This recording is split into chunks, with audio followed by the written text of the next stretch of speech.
Ooh, child. I got something to show y'all. The tea is hot.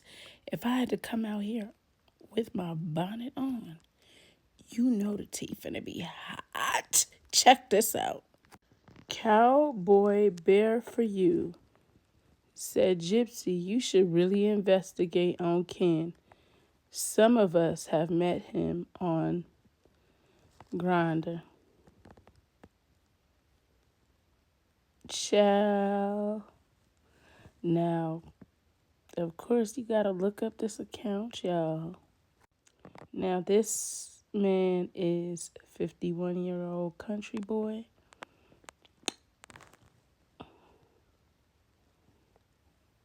Child.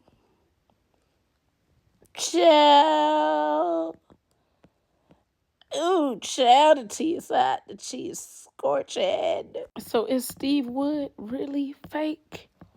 Look, I don't know this man.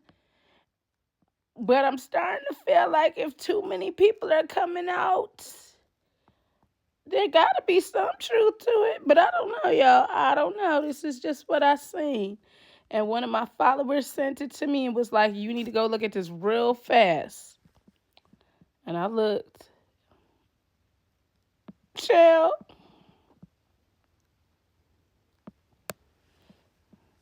I don't know. It seemed like he liked the sugar daddies. That's all I could say, though.